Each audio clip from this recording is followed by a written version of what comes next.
بسم اللہ الرحمن الرحیم۔ السلام علیکم ورحمۃ اللہ وبرکاتہ۔ شعیب علیہ السلام اللہ تعالیٰ کے بھیجے گئے ایک نبی تھے اور آپ موسیٰ علیہ السلام کے سسر بھی تھے۔ قرآن مجید کے مطابق شعیب علیہ السلام مدین کی طرف بھیجے گئے تھے۔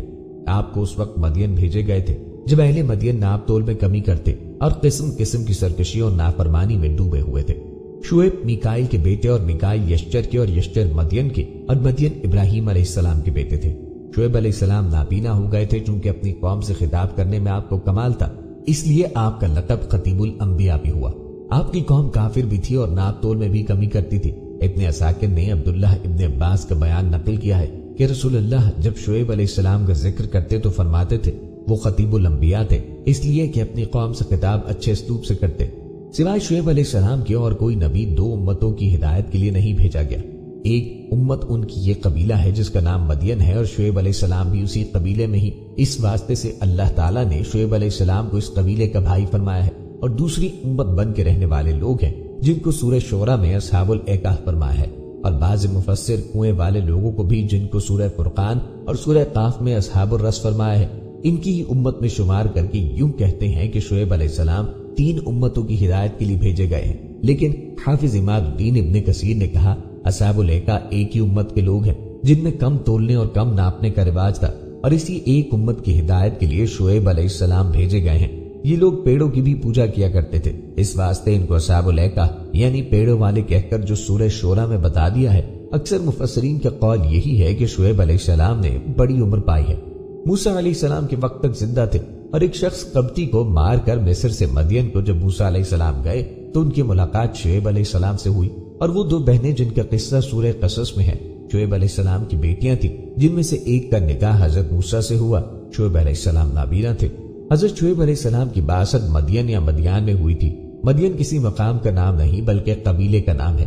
یہ قبیلہ حضرت ابراہیم علیہ السلام کے بیٹے مدین کی نسل سے تھا جو ان کی تیسری بیوی قطورہ سے پیدا ہوا، اسی لیے حضرت ابراہیم علیہ السلام کا یہ خاندان بنی قطورہ کہلاتا ہے۔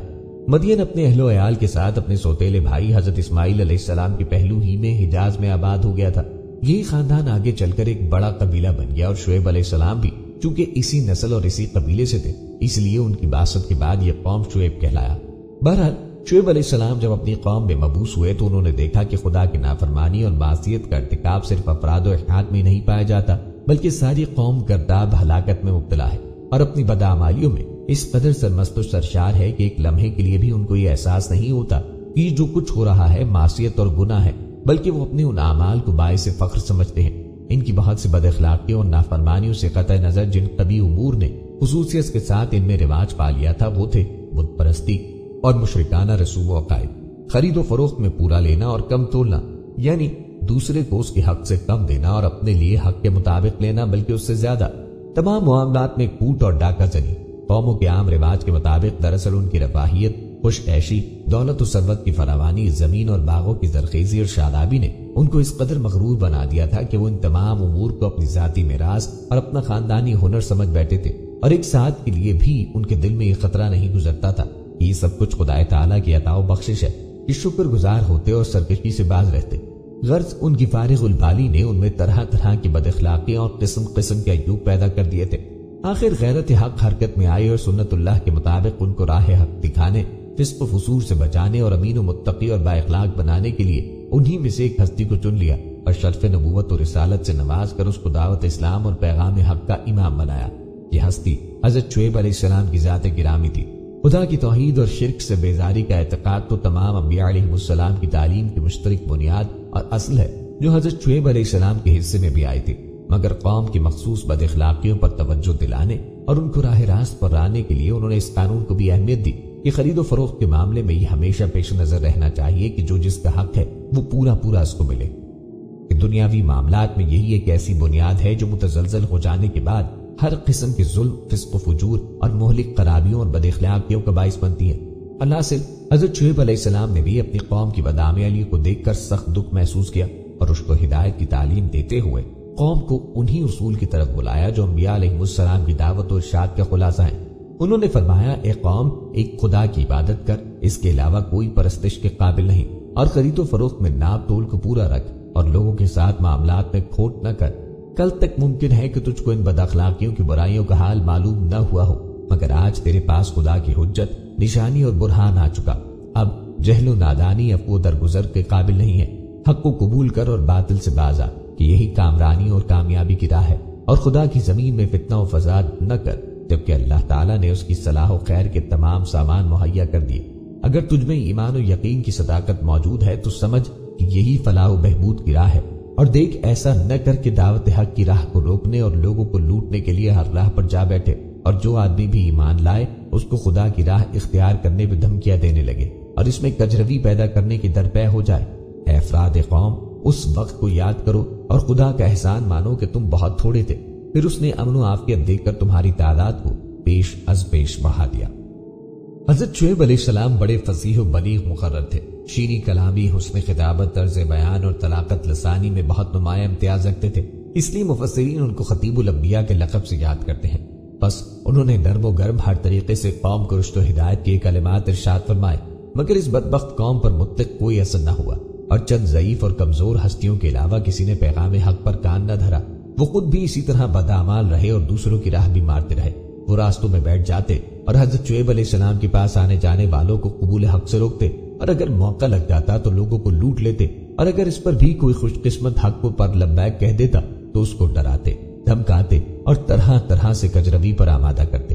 لیکن ان تمام باتوں کے باوجود حضرت شعیب علیہ السلام کی دعوت حق کا سلسلہ برابر جاری رہا، تو ان میں سے سر برآوردہ شخص جن کو اپنی طاقت اور شوکت پہ غرور تھا، حضرت شعیب علیہ السلام سے کہا، اے شعیب، دو باتوں میں سے ایک بات ضرور ہو کر رہے گی، یا ہم تجھ کو اور تجھ پر ایمان لانے والوں کو اپنی بستی سے نکال دیں گے اور تیرا دیس نکالا کریں گے، یا تم کو مجبور کریں گے کہ پھر ہمارے دین میں واپس آ جاؤ۔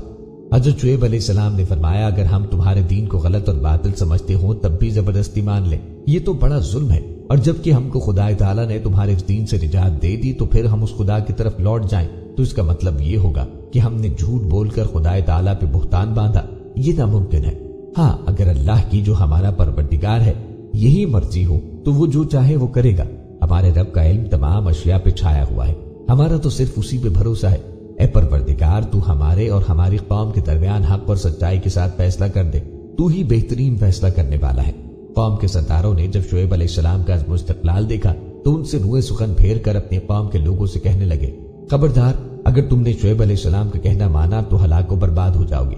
حضرت شعیب علیہ السلام نے یہ بھی فرمایا، دیکھو خدا تعالیٰ نے مجھ کو اس لیے بھیجا کہ میں مقدور بھر تمہاری اصلاح کی صحیح کروں، اور پھر میں جو کچھ کہتا ہوں اس کی صداقت اور سچائی کے لیے خدا کی حجت اور دلیل اور نشانی بھی پیش کر رہا ہوں، مگر افسوس کہ تم اس واضح حجت کو دیکھ کر بھی سرکشی و نافرمانی پہ قائم ہو، اور مخالفت کا کوئی پہلو ایسا نہیں جو تم سے چھوٹا ہوا ہو۔ پھر میں تم سے اپنی اس رشت و ہدایت کے بدلے میں کوئی اجرت بھی نہیں مانگتا اور نہ کوئی دنیاوی نفع کا طالب ہوں، میرا اجر تو اللہ کے پاس ہے، اور اگر تم اب بھی نہ مانو گے تو مجھے ڈر ہے کہ کہیں خدا کا عذاب تم کو ہلاک و برباد نہ کر ڈالے۔ اس کے فیصلے اٹل ہیں اور کسی کی مجال نہیں کہ اس کو رد کر دے۔ قوم کے سردار تیوری چڑھا کے بولے، شعیب کہ تیری نماز ہم سے یہ چاہتی ہے کہ ہم اپنے باپ دادا کے دیوتاؤں کو پوجنا چھوڑ دیں اور ہم کو اپنے مال و دولت میں اختیار نہ رہے، جس طرح چاہیں معاملہ کریں۔ اگر ہم کم تولنا چھوڑ دیں، لوگوں کے کاروبار میں کھوٹ نہ کریں تو مفلس و قلاش ہو کے رہ جائیں۔ بس کیا ایسی تعلیم دینے میں تجھ کو کوئی متین اور سچا رہبر کہہ سکتا ہے؟ حضرت شعیب علیہ السلام نے نہایت دلسوزی اور محبت کے ساتھ فرمایا، اے قوم، مجھے خوف لگ رہا ہے کہ تمہاری یہ بے باکیاں اور خدا کے مقابلے میں نافرمانیاں کہیں تمہارا بھی وہی انجام نہ کر دیں جو تم سے پہلے قوم نوح، قوم ہود، قوم صالح اور قوم لوط کا ہوا۔ اب بھی کچھ نہیں گیا، خدا کے سامنے جھک جا اور اپنی بد کرداریوں کے لیے بخشش کی طلبگار بن اور ہمیشہ کے لیے ان سے تائب ہو جا۔ بلا شبہ میرا پروردگار رحم کرنے والا اور بہت ہی مہربان ہے، اور وہ تمہاری تمام خطائیں بخش دے گا۔ قوم کے سرداروں نے یہ چن کر جواب دیا، شعیب، ہماری سمجھ میں کچھ نہیں آتا کہ تو کیا کہتا ہے، تو ہم سب سے کمزور اور غریب ہے۔ اگر تیری باتیں سچی ہوتی تو تیری زندگی ہم سے زیادہ اچھی ہوتی، اور ہم کو صرف تیرے خاندان کا خوف ہے، ورنہ تجھ کو سنسار کر کے چھوڑتے، تو ہرگز ہم پر غالب نہیں آ سکتا۔ حضرت شعیب علیہ السلام نے فرمایا، افسوس ہے تم پر کہ تمہارے لیے خدا کے مقابلے میں میرا خاندان زیادہ ڈر کا باعث ہے، حالانکہ میرا رب تمہارے تمام اعمال کا احاطہ کیے ہوئے ہے اور وہ دانا و بینا ہے۔ خیر، اگر تم نہیں مانتے تو تم جانو، تم وہ سب کچھ کرتے رہو جو کر رہے ہو، ان قریب خدا کا فیصلہ بتا دے گا کہ عذاب کا مستحق کون ہے اور جھوٹا کون اور کاذب ہے۔ تم بھی انتظار کرو، میں بھی کرتا ہوں۔ آخر وہی ہوا جو قانون الہی کا ابدی و سرمدی فیصلہ ہے، یعنی حجت و برہان کی روشنی آنے کے بعد بھی جب باطل پہ اصرار ہو اور اس کی صداقت کا مذاق اڑایا جائے اور اس کی اشاعت میں رکاوٹیں ڈالی جائیں تو پھر خدا کا عذاب اس مجرمانہ زندگی کا خاتمہ کر دیتا اور آنے والی قوموں کے لیے اس کو عبرت و موعظت بنا دیا کرتا ہے۔ اب بات کرتے ہیں حضرت یوسف علیہ السلام کی۔ یوسف علیہ السلام اللہ تعالیٰ کے نبی تھے۔ آپ کا ذکر بائبل میں بھی ملتا ہے۔ آپ یعقوب علیہ السلام کے بیٹے تھے۔ آپ کا تعلق انبیاء اللہ کے خاندان سے تھا۔ 11 سال کی عمر سے ہی نبی کے آثار ہونا واضح شروع ہو گئے۔ آپ نے خواب میں دیکھا کہ 11 ستارے، سورج اور چاند آپ کو سجدہ کر رہے ہیں۔ آپ کے والد یعقوب علیہ السلام نے آپ کو اپنا خواب کسی اور کو سنانے سے منع کیا۔ قرآن مجید کی ایک سورہ ان کے نام پہ ہے۔ قرآن نے یوسف علیہ السلام کے قصے کو احسن القصص کہا ہے۔ سورہ انعام اور سورہ غافر میں بھی ان کا ذکر آیا ہے۔ آپ نے 120 سال عمر پائی۔ حضرت یعقوب اپنی اولاد میں حضرت یوسف علیہ السلام سے بے حد محبت کرتے تھے۔ یہ بات برادران یوسف کے لیے بے حد شاق اور ناقابل برداشت تھی، اور وہ ہر وقت اس فکر میں لگے رہتے تھے کہ حضرت یعقوب علیہ السلام کے دل سے اس کی محبت نکال ڈالیں یا پھر یوسف ہی کو راستے سے ہٹا دیں تاکہ قصہ ہی پاک ہو جائے۔ ان بھائیوں کے حاسدانہ تخیل پہ تازیانہ یہ ہوا کہ یوسف علیہ السلام نے ایک خواب دیکھا کہ 11 ستارے اور سورج، چاند ان کے سامنے سجدہ ریز ہیں۔ یعقوب علیہ السلام نے جب یہ خواب سنا تو سختی کے ساتھ یوسف علیہ السلام کو منع کر دیا کہ اپنا یہ خواب کسی سے بیان نہ کرے۔ ایسا نہ ہو کہ تیرے بھائی تیرے ساتھ برائی سے پیش آئیں، اور تیرے خواب کی تعبیر بہت صاف ہے۔ جس وقت حضرت یوسف علیہ السلام نے یہ خواب دیکھا تھا اس وقت حضرت یوسف علیہ السلام کی عمر باختلاف روایت 14، 13 یا 17 سال تھی۔ خواب کا صاف مطلب یہ تھا کہ سورج سے مراد حضرت یعقوب اور چاند سے مراد ان کی بیوی یعنی حضرت یوسف علیہ السلام کی سوتیلی والدہ اور 11 ستاروں سے 11 بھائی۔ بعض روایات سے معلوم ہوتا ہے کہ شمس سے مراد والدہ اور قمر سے مراد والد ہیں۔ حضرت ابن عباس رضی اللہ عنہ نے فرمایا کہ 11 ستاروں سے مراد یوسف علیہ السلام کے 11 بھائی اور چاند سورج سے مراد ان کے ماں باپ ہیں۔ والدہ راحیل کا اگرچہ انتقال ہو چکا تھا مگر اس وقت حضرت یوسف علیہ السلام کی خالہ لیا حضرت یعقوب علیہ السلام کے نکاح میں تھی۔ خالہ اور سوتیلی ماں چونکہ حقیقی ماں کے قائم مقام ہوتی ہیں اس لیے خالہ کو والدہ سے تعبیر کیا ہے۔ حضرت یوسف علیہ السلام اور ان کے بھائیوں کے واقعے کی تفصیل یہ ہے کہ حضرت یعقوب علیہ السلام کی کل 12 بیٹے تھے۔ ان میں سے ہر لڑکا صاحب اولاد ہوا اور سب کے خاندان خوب پھلے پھولے۔ چونکہ حضرت یعقوب علیہ السلام کا لقب اسرائیل تھا اس لیے یہ 12 خاندان بنی اسرائیل کہلائے۔ معرف ان 12 بیٹوں میں سے 10 بیٹے یعقوب علیہ السلام کی پہلی بیوی لیا بنت لیان کے بطن سے تھے۔ ان کی وفات کے بعد یعقوب علیہ السلام نے لیا کی بہن راحیل بنت لیان سے نکاح کر لیا۔ ان کے بطن سے 2 لڑکے یوسف علیہ السلام اور نبی امین پیدا ہوئے۔ بنیامین حضرت یوسف علیہ السلام کے حقیقی بھائی تھے اور باقی 10 عیلاتی بھائی تھے جن کے ناموں کی تفصیل اوپر گزر چکی ہے۔ حضرت یوسف علیہ السلام کی والدہ راحیل کا انتقال بھی ان کے بچپن میں بنیامین کی ولادت کے وقت ہو گیا تھا۔ دوسری آیت سے حضرت یوسف علیہ السلام کا قصہ شروع ہوا کہ یوسف علیہ السلام کے بھائیوں نے اپنے والد صاحب کو دیکھا کہ وہ یوسف علیہ السلام سے غیر معمولی محبت رکھتے ہیں۔ اس پہ ان کو حسد ہوا اور یہ بھی ممکن ہے کہ کسی طرح بھائیوں کو یوسف علیہ السلام کے خواب کا علم ہو گیا ہو جس سے انہوں نے محسوس کیا ہو کہ یوسف کی بڑی شان ہونے والی ہے۔ اس سے حسد ہوا اور وہ سمجھتے ہوں کہ محبت تو ہم سے زیادہ ہونی چاہیے اس لیے کہ ہم ایک بڑی اور طاقتور جماعت ہیں، وقت پڑنے پر ہم ہی کام آ سکتے ہیں، یہ بچے کیا کام آ سکتے ہیں۔ اس لیے ہمارے والد صاحب کی یہ کھلی ناانصافی ہے۔ اس کے علاج کی 2 صورتیں ہو سکتی ہیں، یا تو یوسف کو قتل کر دو تاکہ قصہ پاک ہو جائے یا پھر ان کو کسی دور دراز ملک میں پہنچا دو۔ اس طرح والد صاحب کی توجہ اور محبت ہمارے ساتھ مخصوص ہو جائے گی۔ رہا قتل یا کنویں میں ڈالنے کا گناہ تو بعد میں توبہ کر کے تم نیک بن سکتے ہو۔ جب بھائیوں کے درمیان مشورے میں یہ بات طے ہو گئی کہ یوسف کو کسی اندھیرے میں ڈالا جائے تو اپنے والد صاحب کی خدمت میں حاضر ہوئے اور خیر خانہ انداز میں یہ درخواست پیش کی کہ ابا جان یہ کیا بات ہے کہ آپ یوسف کے بارے میں ہم پہ اطمینان نہیں رکھتے، حالانکہ ہم اس کے پورے خیر خواہ اور ہمدرد ہیں۔ کل آپ اس کو ہمارے ساتھ سیر و تفریح کے لیے بھیجیں کہ وہ بھی آزادی کے ساتھ کھائے پیے اور کھیلے کودے، اور ہم اس کی پوری حفاظت کریں گے۔ حضرت یعقوب علیہ السلام نے فرمایا میں اس کو تمہارے ساتھ بھیجنا 2 وجہ سے پسند نہیں کرتا۔ اول مجھے اس نور نظر کے بغیر چین نہیں آتا، دوسری یہ کہ مجھے خطرہ ہے کہ ایسا نہ ہو کہ تمہاری غفلت کی وجہ سے اسے کوئی بھیڑیا کھا جائے۔ یعقوب علیہ السلام نے بھیڑیے کا خطرہ یا تو اس وجہ سے محسوس کیا کہ سرزمین کی نام میں بھیڑیے زیادہ تھے، یا اس وجہ سے کہ حضرت یعقوب علیہ السلام نے خواب دیکھا تھا کہ وہ خود ایک پہاڑ کے اوپر ہے اور یوسف علیہ السلام پہاڑ کے دامن میں ہے۔ اچانک 10 بھیڑیوں نے یوسف پہ حملہ کرنا چاہا مگر ان میں سے ایک بھیڑیے نے مدافعت کر کے چھڑا دیا۔ پھر یوسف علیہ السلام زمین کے اندر چھپ گئے، جس کی تعبیر بعد میں اس طرح ظاہر ہوئی کہ 10 بھیڑیے یہ بھائی تھے اور جس بھیڑیے نے مدافعت کر کے ان کو ہلاکت سے بچایا وہ بڑے بھائی یہوذا تھے، اور زمین میں چھپ جانا کنویں کی گہرائی کی تعبیر ہے۔ حضرت عبداللہ بن عباس سے ایک روایت منقول ہے کہ یعقوب علیہ السلام کو اس خواب کی بنا پر خود ان کے بھائیوں سے خطرہ تھا، انہی کو بھیڑیا کہا تھا، مگر مصلحتاً پوری بات ظاہر نہ کی۔ امام قرطبی نے یوسف علیہ السلام کو کنویں میں ڈالنے کا واقعہ بیان کیا ہے کہ جب ان کو کنویں میں ڈالنے لگے تو وہ کنویں کی مند سے چمٹ گئے۔ بھائیوں نے ان کے ہاتھ باندھ دیے تاکہ کسی چیز کو پکڑ نہ سکیں۔ اس وقت یوسف علیہ السلام نے پھر ان سے فریاد کی، مگر بجائے ان پر رحم کرنے کے جواب یہ ملا کہ 11 ستارے جو تجھے سجدہ کرتے ہیں ان کو بلا، وہی تیری مدد کریں گے۔ پھر ایک ڈول میں رکھ کر کنویں میں لٹکایا اور درمیان میں ہی رسی کاٹ دی۔ اللہ تعالیٰ نے حضرت یوسف علیہ السلام کی حفاظت فرمائی اور قریب ایک پتھر کی چٹان جو باہر کو نکلی ہوئی تھی صحیح سالم اس پر بیٹھ گئے۔ بعض روایات میں ہے کہ جبریل نے ان کو چٹان پر بٹھا دیا۔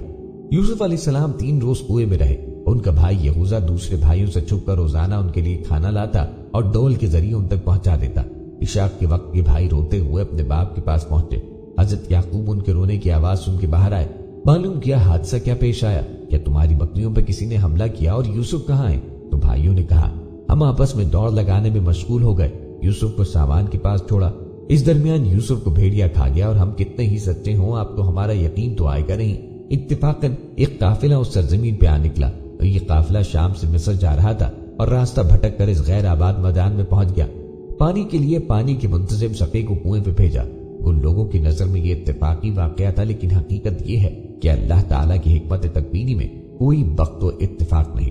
حق تعالیٰ شانہ جس کی شان فعال لما یرید ہے، مخفی حکمتوں کے تحت ایسے حالات پیدا فرما دیتے ہیں کہ ظاہری واقعات سے ان کا جوڑ سمجھ میں نہیں آتا، تو انسان ان کو اتفاقی حوادث قرار دیتا ہے۔ باہر کیف قافلے والوں نے اپنے ایک شخص کو جس کے ذمے پانی کی فراہمی کی ذمہ داری تھی، اس کا نام مالک بن زار بتلایا جاتا ہے، پانی لانے کے لیے بھیجا۔ جب اس نے کنویں میں ڈول ڈالا تو یوسف علیہ السلام نے ڈول پکڑ لیا، اور جو ڈول نکالا تو ایک کم سے نہایت ہی خوبرو بچہ برآمد ہوا۔ بچے کو دیکھ کر وہ فوراً ہی چلا اٹھا، یا بشرا ھذا غلام، بڑی خوشی کی بات ہے، یہ تو بڑا اچھا لڑکا نکل آیا۔ جب یوسف علیہ السلام کے بھائیوں کو معلوم ہوا کہ قافلے والوں نے یوسف کو کنویں سے نکال لیا ہے تو دوڑے ہوئے پہنچے۔ اس مقام پر بعض مفسرین نے لکھا ہے کہ برادران یوسف کو قافلے والوں کے ساتھ فروخت کر دیا، مگر مفسرین کے اس قول کی تائید نہ تورات سے ہوتی ہے، نہ روایات سے، اور نہ قرآن عزیز کی آیات سے، بلکہ حقیقت یہ ہے کہ قافلے والوں نے ہی یوسف علیہ السلام کو کنویں سے نکالا اور غلام بنا لیا اور مال تجارت کے ساتھ ان کو مصر لے گئے۔ سلسلہ واقعے کی اگلی کڑی یہ ہے کہ یوسف کے بھائیوں نے حضرت یوسف علیہ السلام کو ایک اسماعیلی مدیانی قافلے کے ہاتھوں ایک قلیل قیمت میں غلام گریختہ قرار دے کے فروخت کر دیا۔ یہ قافلہ شام سے مصر کو بخورات، بلسان اور مسالہ جات لے کر جا رہا تھا۔ بعض مفسرین نے لکھا کہ یوسف کو خود ان کے بھائیوں نے ہی کنویں سے نکال کر قافلے کے ہاتھوں فروخت کیا تھا، مگر مفسرین کے اس قول کی تائید و موافقت نہ تو تورات کرتی ہے اور نہ قرآن عزیز، بلکہ دونوں سے یہی معلوم ہوتا ہے کہ قافلے والوں نے ہی یوسف علیہ السلام کو کنویں سے نکالا اور اپنا غلام بنا لیا اور مال تجارت کے ساتھ اس کو بھی مصر لے گئے۔ حضرت یوسف علیہ السلام کی جوانی کا عالم تھا، حسن و خوبروئی کا کوئی پہلو ایسا نہیں جو ان کے اندر موجود نہ ہو۔ جمال و رعنائی کا پیکر مجسم، رخ روشن شمس و قمر کی طرح منور، عصمت و حیا کی فراوانی، سونے پہ سہاگا اور ہر وقت کا ساتھ۔ عزیز مصر کی بیوی دل پر قابو نہ رکھ سکی، دامن صبر ہاتھ سے چھوٹ گیا۔ یوسف پر 1000 جان پروانہ وار قربان ہونے لگی، مگر ابراہیم علیہ السلام کا پوتا اسحاق و یعقوب کا نور و دیدہ، خانوادہ نبوت کے چشم و چراغ اور منصب نبوت کے لیے منتخب، بھلا اس سے یہ کس طرح ممکن تھا کہ ناپاکی اور فحش میں مبتلا ہو اور عزیز مصر کی بیوی کے ناپاک عزم کو پورا کرے؟ پھر ایسا ہوا کہ جب عزیز مصر کی بیوی اپنے ارادے میں ناکام ہوئی تو اس نے یوسف علیہ السلام پہ الزام لگا دیا۔ باہر کیف یوسف علیہ السلام کو قید خانے بھیجا گیا اور ایک بے خطا کو خطاوار، معصوم کو مجرم بنا دیا گیا تاکہ بیوی فضیحت اور رسوائی سے بچ جائے اور مجرم کو کوئی مجرم نہ کہہ سکے۔ عزیز مصر اور اس کے دوستوں کو اگرچہ یوسف علیہ السلام کی پاک دامنی کی کھلی نشانیاں دیکھ کے یقین ہو گیا تھا، مگر شہر میں اس واقعے کا چرچا ہونے لگا۔ اس کو ختم کرنے کے لیے مصلحت اسی میں نظر آئی کہ کچھ عرصے کے لیے یوسف علیہ السلام کو جیل بھیجا جائے، اور یہ مصلحت بھی پیش نظر ہو سکتی ہے کہ اس بہانے سے یوسف کو اپنی بیوی سے الگ کر دیا جائے تاکہ وہ دوبارہ اس قسم کی حرکت نہ کر سکے۔ حضرت یوسف علیہ السلام اللہ کے پیغمبر تھے، دعوت و تبلیغ کے ساتھ عبادت و ریاضت، تقوی و طہارت، راست بازی و حسن کرداری کے لحاظ سے قید خانے میں ممتاز تھے۔ تمام قیدی آپ کی عزت و احترام کرتے، حتیٰ کہ قید خانے کا داروغہ بھی آپ کا معتقد ہو گیا تھا۔ غرض کہ آپ کی نیک نامی کی شہرت عام تھی۔ زندانیاں اپنی ضرورتوں میں بھی حضرت یوسف علیہ السلام کی طرف رجوع کرتے۔ اللہ تعالیٰ نے پردہ غیب سے یوسف علیہ السلام کی رہائی کی صورت پیدا فرمائی کہ بادشاہ مصر نے خواب دیکھا جس سے وہ بہت پریشان ہوا اور اپنی مملکت کے تعبیر دانوں کاہنوں اور نجومیوں کو بلایا تاکہ ان سے خواب کی تعبیر دریافت کرے۔ اس کی تعبیر یوسف علیہ السلام نے بیان کی۔ غرض انہی حالات کے پیش نظر یوسف علیہ السلام کو قید خانے سے باہر نکالا گیا اور خزانچی بنایا گیا۔ جب قحط سالی کا زمانہ شروع ہوا تو مصر اور اس کے قرب و جوار کے علاقے میں بھی سخت کال پڑا اور کنان میں خاندان یعقوب بھی اس سے محفوظ نہ رہ سکا۔ حضرت یعقوب علیہ السلام نے صاحبزادوں سے کہا کہ مصر میں عزیز مصر نے اعلان کیا ہے کہ اس کے پاس غلہ محفوظ ہے، تم سب جاؤ اور غلہ خرید لاؤ۔ برادران یوسف پہ جاسوسی کا الزام لگایا گیا اور اسی وجہ سے ان کو یوسف علیہ السلام کے روبرو پیش کیا گیا، جس کی وجہ ان کو یوسف علیہ السلام سے بالمشافہ گفتگو کرنے کا موقع ملا۔ غرض یہ کہ یوسف علیہ السلام نے اپنے والد، حقیقی بھائی اور گھر کے حالات کو خوب کھرید کے معلوم کیا۔ حضرت یوسف علیہ السلام نے کہا کہ قحط اس قدر شدید ہے کہ تم کو دوبارہ یہاں آنا پڑے گا، اس لیے یاد رکھو کہ اب کی مرتبہ اگر آؤ تو اپنے چھوٹے بھائی کو ضرور ساتھ لانا، اگر تم اس کو ساتھ نہ لائے تو ہرگز غلہ نہ ملے گا۔ ایسے ہی کرتے کرتے بنیامین کو لایا گیا اور ان پر بامر مجبوری شاہی پیالہ چرانے کا الزام لگا کے اپنے پاس رکھ لیا۔ حضرت یعقوب یوسف کی جدائی میں رو رو کے نابینا ہو چکے تھے۔ یوسف نے اپنے قمیض اپنے والد کے لیے بھیجی کہ یہ آنکھوں پہ رکھیں تو شفا مل جائے گی۔ تفسیر مظہری اور قرطبی میں بروایت ابن عباس رضی اللہ عنہ نقل کیا گیا ہے کہ اس موقع پر یعقوب علیہ السلام نے عزیز مصر کے نام ایک خط لکھ کے دیا تھا جس کا مضمون یہ تھا: ہمارا پورا خاندان بلاؤں اور آزمائشوں میں معروف ہے۔ میرے دادا ابراہیم خلیل اللہ کا آتش نمرود میں امتحان لیا گیا، پھر میرے والد اسحاق کا شدید امتحان لیا گیا، میرے لڑکے کے ذریعے پھر میرا امتحان لیا گیا جو مجھے سب سے زیادہ محبوب تھا، یہاں تک کہ اس کی مفارقت میں میری بینائی جاتی رہی۔ اس کے بعد اس کا ایک چھوٹا بھائی مجھ غمزدہ کی تسلی کا سامان تھا جس کو آپ نے چوری کے الزام میں گرفتار کیا، اور میں بتلاتا ہوں کہ ہم اولاد انبیاء ہیں، نہ ہم نے کبھی چوری کی اور نہ ہماری اولاد میں کوئی چور پیدا ہوا، والسلام۔ جب یوسف نے خط پڑھا تو کانپ گئے اور بے اختیار رونے لگے اور اپنے راز کو ظاہر کیا، اور تعارف کی تمہید کے طور پہ بھائیوں سے یہ سوال کیا: تم کو کچھ یاد بھی ہے کہ تم نے یوسف اور اس کے بھائی کے ساتھ کیا برتاؤ کیا تھا جبکہ تمہاری جہالت کا زمانہ تھا اور یوسف کی اس شان سے بھی ناواقف تھے جو اس کو حاصل ہونے والی تھی؟ برادران یوسف علیہ السلام نے جب یہ سوال سنا تو چکرا گئے کہ عزیز و مصر کو یوسف کے قصے سے کیا واسطہ۔ پھر ادھر بھی دھیان کیا کہ یوسف نے جو بچپن میں خواب دیکھا تھا اس کی تعبیر یہی تھی کہ اس کو کوئی بلند مرتبہ حاصل ہوگا، کہ ہم سب کو اس کے سامنے جھکنا پڑے گا، کہیں یہ عزیز مصر خود یوسف ہی نہ ہو۔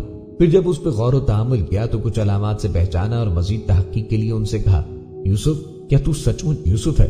تو یوسف علیہ السلام نے کہا: ہاں، میں ہی یوسف ہوں اور یہ بنیامین میرا حقیقی بھائی ہے۔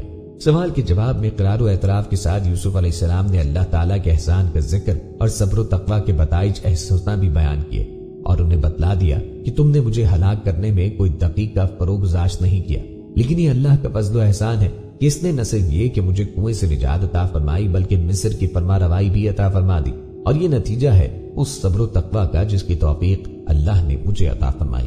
بھائیوں نے جب یوسف علیہ السلام کی شان دیکھی تو انہوں نے اپنی غلطی کا اعتراف کیا۔ حضرت یوسف علیہ السلام نے بھی پیغامبرانہ عفو درگزر سے کام لیتے ہوئے فرمایا کہ جو ہوا سو ہوا، آج تمہیں کوئی سرزنش اور ملامت نہیں کی جائے گی۔ فتح مکہ کے دن رسول اللہ صلی اللہ علیہ وسلم نے بھی مکے کے ان کفار اور سرداران قریش کو جو آپ کے خون کے پیاسے تھے اور آپ کو طرح طرح ایذائیں پہنچائی تھی، قتل کی سازشیں کی، معاشرتی اور معاشی بائیکاٹ کیا، حتیٰ کہ وطن عزیز سے نکلنے پہ مجبور کر دیا اور مدینے میں بھی چین سے نہ رہنے دیا۔ لا تشریب علیکم اليوم کے الفاظ فرما کر معاف فرما دیا تھا۔ حضور صلی اللہ علیہ وسلم اللہ تعالیٰ کے آخری نبی ہیں، کامیاب ترین پیشوا تھے۔ آپ کی کنیت ابو القاسم تھی۔ مسلمانوں کے عقیدے کے مطابق حضرت محمد صلی اللہ علیہ وسلم اللہ کی طرف سے انسانیت کی جانب بھیجنے والے انبیاء کرام کے سلسلے کے آخری نبی ہیں، جن کو اللہ نے اپنی دین کی درست شکل انسانوں کی جانب آخری بار پہنچانے کے لیے دنیا میں بھیجا۔ انسائکلوپیڈیا بریٹانیہ کے مطابق آپ صلی اللہ علیہ وسلم دنیا کی تمام مذہبی شخصیات میں سے سب سے کامیاب شخصیت تھے۔ 570، بعض روایات میں 571 مکے میں پیدا ہونے والے حضرت محمد صلی اللہ علیہ وسلم پر قرآن کی پہلی آیت 40 برس کی عمر میں نازل ہوئی۔ ان کا وصال 63 سال کی عمر میں 632 مدینے میں ہوا۔ مکہ اور مدینہ دونوں شہر آج کی سعودی عرب میں حجاز کا حصہ ہیں۔ حضرت محمد صلی اللہ علیہ وسلم بن عبداللہ بن عبد المطلب بن ہاشم بن عبد مناف کے والد کا انتقال ان کی دنیا میں آمد سے تقریباً 6 ماہ قبل ہو گیا تھا، اور جب ان کی عمر 6 سال تھی تو ان کی والدہ حضرت آمنہ بھی اس دنیا سے رحلت فرما گئی۔ عربی زبان میں لفظ محمد کے معنی ہیں جس کی تعریف کی گئی۔ یہ لفظ اپنی اصل حمد سے ماخوذ ہے جس کا مطلب ہے تعریف کرنا۔ یہ نام ان کے دادا حضرت عبد المطلب نے رکھا تھا۔ محمد صلی اللہ علیہ وسلم کو رسول، خاتم النبیین، حضور اکرم، رحمت للعالمین اور آپ صلی اللہ علیہ وسلم کے القابات سے بھی پکارا جاتا ہے۔ اس کے علاوہ بھی آپ کے بہت سے نام و القاب ہیں۔ نبوت کے اظہار سے قبل حضرت محمد صلی اللہ علیہ وسلم نے اپنے چچا حضرت ابو طالب کے ساتھ تجارت میں ہاتھ بٹانا شروع کیا۔ اپنی سچائی، دیانتداری اور شفاف کردار کی وجہ سے آپ صلی اللہ علیہ وسلم عرب قبائل میں صادق اور امین کے القاب سے پہچانے جانے لگے تھے۔ آپ صلی اللہ علیہ وسلم اپنا کثیر وقت مکے سے باہر واقع ایک غار میں جا کر عبادت میں صرف کرتے تھے۔ اس غار کو غار حرا کہا جاتا ہے۔ یہاں پر 610 میں ایک روز حضرت جبرائیل علیہ السلام ظاہر ہوئے اور محمد صلی اللہ علیہ وسلم کو اللہ کا پیغام دیا۔ جبرائیل علیہ السلام نے اللہ کی جانب سے جو پہلا پیغام حضرت محمد صلی اللہ علیہ وسلم کو پہنچایا وہ یہ ہے، پڑھو اے نبی اپنے رب کا نام لے کر جس نے پیدا کیا انسان کو نطفہ مخلوط کے جمے ہوئے خون سے۔ ابن عباس نے رسول اللہ صلی اللہ علیہ وسلم کا حلیہ یوں بیان کیا، ڈیل ڈول قد و قامت دونوں معتدل اور درمیانی تھے، جسم نہ زیادہ فربا اور نہ دبلا پتلا، ایسے ہی قد نہ زیادہ لمبا اور نہ کوتا بلکہ معتدل۔ آپ کا رنگ کھلتا گندمی سفیدی مائل، آنکھیں سرمگی، خندہ دہن، خوبصورت و مہتابی چہرہ، داڑھی نہایت گنجان جو پورے چہرے انور کا احاطہ کیے سینے کے ابتدائی حصے پہ پھیلی ہوئی تھی۔ ربیع الاول مطابق 20 اپریل 571 کی صبح وہ صبح سعادت تھی جب مدنیت و حضارت سے محروم بن کھیتی کی سرزمین مکہ کے ایک معزز قبیلہ قریش بنی ہاشم میں عبداللہ بن عبد المطلب کے ہاں آمنہ بنت وہب کے مشکوہ معلہ سے آفتاب رسالت صلی اللہ علیہ وسلم نے ظہور کیا۔ رسول اللہ کی ولادت باسعادت کے بعد سب سے پہلے آپ کی والدہ سیدہ آمنہ رضی اللہ عنہا نے اپنے لخت جگر کو چند روز تک خود دودھ پلایا۔ اس کے بعد کچھ مدت کے لیے ابو لہب کی کنیز سویبیہ نے یہ خدمات انجام دی۔ اس کے بعد یہ شرف قبیلہ بنو سعد سے تعلق رکھنے والی بی بی حلیمہ سعدیہ کے حصے میں آیا۔ دراصل مکہ مکرمہ کے شرفا میں یہ رواج تھا کہ وہ اپنے شیرخوار بچوں کو کچھ عرصے کے لیے بادیہ یعنی گاؤں میں رکھنا پسند کرتے تاکہ شہر کے آلودہ ماحول سے دور صاف ستھری اور خالص آب و ہوا میں بچے کی صحت پہ خوشگوار اثرات مرتب ہوں اور اس کی نشو و نما بھی اچھی ہو۔ نیز یہ کہ شہر میں چونکہ بیرونی لوگوں کی بکثرت آمد و رفت رہا کرتی ہے، لہٰذا ان کے ساتھ مسلسل اختلاط اور میل جول کی وجہ سے زبان بھی خالص نہیں رہتی اور لب و لہجہ بھی متاثر ہوتا ہے، جبکہ گاؤں والوں کی زبان خالص ہوا کرتی ہے اور اس میں کسی دوسری زبان کی ملاوٹ کا احتمال نہیں ہوتا۔ چنانچہ جن دنوں رسول اللہ کی ولادت ہوئی، آپ کی والدہ ماجدہ نے بھی حسب دستور اپنے لخت جگر کو گاؤں بھیجنے کا ارادہ کیا۔ اتفاق سے انہی دنوں ہادیہ بنی سعد سے تعلق رکھنے والی کچھ عورتیں بچے گود لینے کی غرض سے شہر مکہ کی جانب روانہ ہوئیں، جن میں حلیمہ سعدیہ بھی تھی۔ مکہ پہنچنے کے بعد شہر میں گھوم پھر کر سبھی عورتوں نے کوئی نہ کوئی شیرخوار بچہ گود لیا، جبکہ حلیمہ کو کوئی بچہ نہ مل سکا۔ البتہ ایک یتیم بچہ تھا جسے کسی عورت نے محض اس وجہ سے قبول نہ کیا تھا کہ اس یتیم بچے کو گود لے کر شاید کوئی معقول معاوضہ اور مالی فائدہ نہ ملے، اور پھر یتیم بھی ایسا جس نے باپ کا نام تو سنا مگر آنکھیں باپ کی صورت دیکھنے کو ترستی ہو، جس کا باپ اس کی پیدائش سے پہلے ہی اس دنیا سے رخصت ہو چکا ہو۔ حلیمہ کو چونکہ کوئی بچہ نہ مل سکا تھا، اس لیے سوچا کہ خالی ہاتھ واپس جانے سے بہتر ہے کہ اس یتیم کو ہی قبول کیا جائے۔ چنانچہ بادل نخواستہ اسے گود لیا۔ جس یتیم بچے کو گود لینے پر حلیمہ رنجیدہ و دل برداشتہ تھی، اس چیز کو اپنی ناکامی تصور کر رہی تھی۔ انہیں کیا خبر تھی کہ بظاہر تو یہ ناکامی، لیکن ایسی ناکامی پر ہزاروں کامیابیاں قربان ہو جائیں۔ حلیمہ خود بھی لاغر و فاقر زادہ، بقول ان کے خود ان کے اپنے شیرخوار بیٹے کو کبھی پیٹ بھر کے دودھ پینا نصیب نہ ہوا، لیکن اس وقت جب انہوں نے بنو ہاشم کے اس دور یتیم کو گود لیا اور پہلی بار اسے اپنا دودھ پلایا تو اس نے خوب سیر ہو کے دودھ پیا۔ اس کے بعد دیر تک سوتا رہا، اور تب حلیمہ نے اپنے حقیقی بیٹے کو بھی دودھ پلایا تو پہلی بار اس نے بھی خوب پیٹ بھر کے دودھ پیا۔ اس کے بعد وہ بھی دیر تک سوتا رہا۔ یہ بات حلیمہ اور ان کے شوہر حارث بن عبدالعزیٰ کے لیے انتہائی حیرت انگیز تھی۔ ان کی ایک بکری اور اونٹنی بھی سفر میں ہمراہ تھی، وہ دونوں بھی فاقہ زدہ اور ان کا دودھ نہ ہونے کے برابر تھا، لیکن اس روز ان دونوں نے بھی خوب زیادہ دودھ دیا۔ حلیمہ اور ان کے شوہر نے اس روز خوب جی بھر کے دودھ پیا۔ گاؤں سے مکہ شہر کی طرف آتے وقت کیفیات یہ تھی کہ حلیمہ کی گدی کمزوری کی وجہ سے سب سے پیچھے تھی اور حلیمہ کی سہیلیاں بار بار راستے میں رک کے اس کا انتظار کرتی، لیکن اب مکے سے گاؤں کی طرف واپسی کا وقت یہ کیفیت ہوئی کہ حلیمہ کی وہی گدی اس قدر چست اور تیز رفتار کہ سب سے آگے دوڑنے لگی، جس پر حلیمہ کی سہیلیاں بار بار انہیں پوچھے سے پکارتی کہ حلیمہ رک جاؤ، کچھ ہمارا بھی تو خیال کرو، اور بار بار یہ پوچھتی کہ حلیمہ کیا تمہاری یہ وہی گدی ہے؟ حلیمہ جواب دیتی کہ ہاں یہی تو وہی ہے۔ اس پر وہ کہتی یعنی باخدا آج تو اس کی شان ہی نرالی ہے۔ اس طرح گاؤں پہنچنے کے بعد ان کی کھیتی باڑی اور غلہ و خوراک وغیرہ غرض کے ہر چیز میں نہایت تیزی کے ساتھ حیرت انگیز طور پر بہترین اور برکت کے اثرات نمودار ہوتے چلے گئے۔ خود حلیمہ کی صحت بھی بہت اچھی ہو گئی۔ حتیٰ کہ ایک روز حلیمہ کے شوہر یعنی حلیمہ نے انہیں کہا یقین کرو بخدا مجھے تو یوں لگتا ہے کہ تم یہ جو بچہ لائی ہو یہ انتہائی مبارک ہے۔ اس پر حلیمہ نے برجستہ جواب دیا بخدا مجھے بھی ایسا ہی محسوس ہوتا ہے۔ اور یوں حلیمہ سعدیہ اور ان کے افراد خانہ کو اس در یتیم کی قدر و قیمت کا مکمل ادراک و احساس ہوا، اور وہ اس کی بدولت فیوز و برکات کا اپنی کھلی آنکھوں سے مسلسل مشاہدہ بھی کرتے رہے اور خوب مستفید بھی ہوتے رہے۔ بی بی آمنہ دیکھ چکی تھی کہ ہادیہ بنی سعد میں رہتے ہوئے بچے کی صحت خوب عمدہ ہے اور وہاں کی آب و ہوا اس کو خوب موافق آئی ہے۔ نیز انہوں نے اپنے رخت جگر کے لیے حلیمہ کا جب یہ جذبہ اور پیار بھی دیکھا تو مسکرائیں اور کچھ عرصے کے لیے بچے کو مزید لے جانے کی اجازت دے دی۔ ہادیہ بنی سعد میں تقریباً 5 سال گزارنے کے بعد آپ صلی اللہ علیہ وسلم اپنی والدہ کے سایہ شفقت میں واپس پہنچ گئے۔